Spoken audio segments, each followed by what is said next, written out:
This is the new iPhone 12 Pro Max and I want to talk about this phone in this video.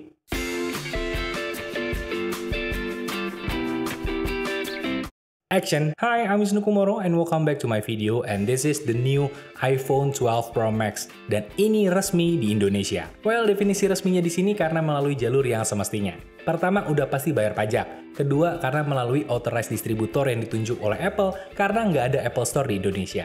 Dan yang ketiga, ini yang paling penting, lolos blokir IMEI. Dan gue beli ini tuh di iBox lewat pre-ordernya yang sungguh-sungguh sensasional yang dimulai tanggal 11 Desember 2020 kemarin. Dan kalau ditanya seberapa sensasional, well bayangin aja, waktu pertama kali, hari pertama pre-order, itu websitenya iBox itu sempat sulit untuk diakses selama 1 jam pertama. Dan untungnya bisa recover dengan cepat dan stok hariannya itu cepet banget ludes. So, it's a big wow. Dan karena pre-ordernya itu rame banget, akhirnya gue baru dapat pre-order tuh di hari berikutnya. Dan ya, gue dapat unit ini yang gue pilih, iPhone 12 Pro Max atau 12 Pro Max yang warna silver dan ukurannya 256GB. Tapi karena ini adalah pre-order, jadinya gue nggak bisa langsung dapetin unitnya. Jadi pengiriman itu dimulai pada tanggal 18 Desember 2020 dan ada alternatif lain selain dikirim ke rumah, yaitu adalah di pick up langsung di toko iBox yang dipilih. Dan gue memilih melakukan itu. Gue pick up di iBox Mall Kelapa Gading, Jakarta. Dan sebenarnya ini adalah salah satu tempat yang paling rame untuk tempat pick up smartphone ini. Dan benar aja, di sana udah rame banget sama orang yang mau pick up. Tapi tentunya protokol kesehatan tetap berlaku di sini. Semua orang dikasih jarak aman, wajib pakai masker, dan juga dicek suhu tubuhnya. Dan proses pick up-nya ini berjalan lancar, kemudian juga gue sempat lihat-lihat untuk beli aksesoris original dari Apple, dan gue akhirnya memilih untuk membeli ini, leather case untuk iPhone gue. Ini harganya cukup lumayan, ini original, gue beli di iBox, dan ya, sekitar 1 jutaan harganya. Cukup lumayan. Dan sekarang mari kita bahas smartphone-nya. Untuk kotaknya sebenarnya isinya basic banget. Untuk video unboxing-nya, kalian bisa cek di channelnya Gadgetainment, karena di sana udah ada video unboxing-nya. Dan gue udah pakai smartphone ini selama beberapa hari dan gue menemukan beberapa hal yang menarik dan gue pengen ceritain kepada kalian semua. Pertama, gue itu adalah upgrade dari 11 Pro atau 11 Pro ke 12 Pro Max ini. Jadi, hal yang paling berasa adalah ukuran. Size-nya yang lebih bongsor ini jelas perlu pembiasaan terutama bagi kalian yang selama ini pakai smartphone yang lebih kecil. Dan meskipun handphone ini besar, tapi menurut gue tetap lumayan nyaman untuk dipakai meski dengan satu tangan. Tapi dengan catatan, di kondisi tertentu satu tangan akan ribet banget terutama saat bernavigasi. Jadi gue tetap menyarankan pakai 2 tangan aja untuk smartphone ini. Dan size yang besar ini juga berimbas ke layarnya yang lebih besar dan baterai yang juga lebih besar. Mari kita bahas satu-satu. Layar lebih besar adalah hal yang bikin enak banget di iPhone 12 Pro Max ini.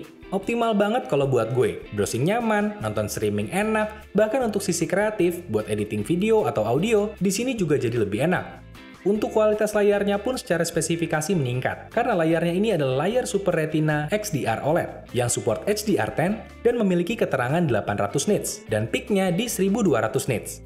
Jadi seandainya di tengah sorotan matahari pun tetap bisa kelihatan jelas. Layarnya ini diklaim scratch resistant dan ada oleophobic coatingnya juga. Jadi untuk perlindungan jelas lebih baik. Meski gue tetap akan pakai tempered glass tambahan kayaknya. Dan mungkin sebagian orang akan bereaksi buat apa? Ya buat jaga-jaga karena gue tahu kebiasaan gue memakai smartphone. Gue agak brutal kalau pakai smartphone jadi kayaknya lebih bijak kalau gue pakai tempered glass tambahan. Jadi ini masalah preferensi masing-masing. Kemudian juga tadi gue bahas mengenai baterainya, dan memang baterai di iPhone 12 Pro Max ini adalah yang terbesar di iPhone 12 series. Baterainya 3687 mAh, support fast charging 20W, USB PD 2.0, dan MagSafe 15W. Dan untuk performa dari baterainya ini berdasarkan pemakaian gue mampu bertahan sampai 24 jam pemakaian normal. Gue pakai untuk sosial media, belanja di e-commerce, navigasi pakai Google Maps, masih bisa bertahan sampai besoknya, dan ini adalah hal yang bikin nyaman banget. Dan hal yang juga bikin nyaman banget di smartphone ini dan merupakan signature dari iPhone belakangan ini, yaitu adalah kameranya. Kameranya menurut gua di sini super. Misalkan untuk content creation, kamera iPhone ini sampai sekarang masih yang paling aman dan nyaman dipakai bikin konten. Untuk ambil foto, ini bisa menangkap gambar dengan cepat dan kualitas yang dihasilkan sangat-sangat aman untuk dipakai di sosial media. Jadi untuk para influencer, content creator, selebgram, youtuber, tiktokers, atau bahkan untuk liputan media, hasil fotonya layak sekali untuk digunakan. Dengan konfigurasi kamera utama 12 megapiksel dengan aperture f1.6 dengan dual pixel PDAF dan sensor shift stabilization.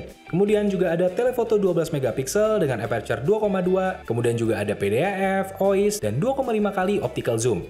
Kemudian juga ada kamera ultrawide 12 megapiksel 120 derajat dan juga support teknologi TOF 3D LiDAR scanner. Dan untuk kamera depannya ini adalah 12 megapiksel.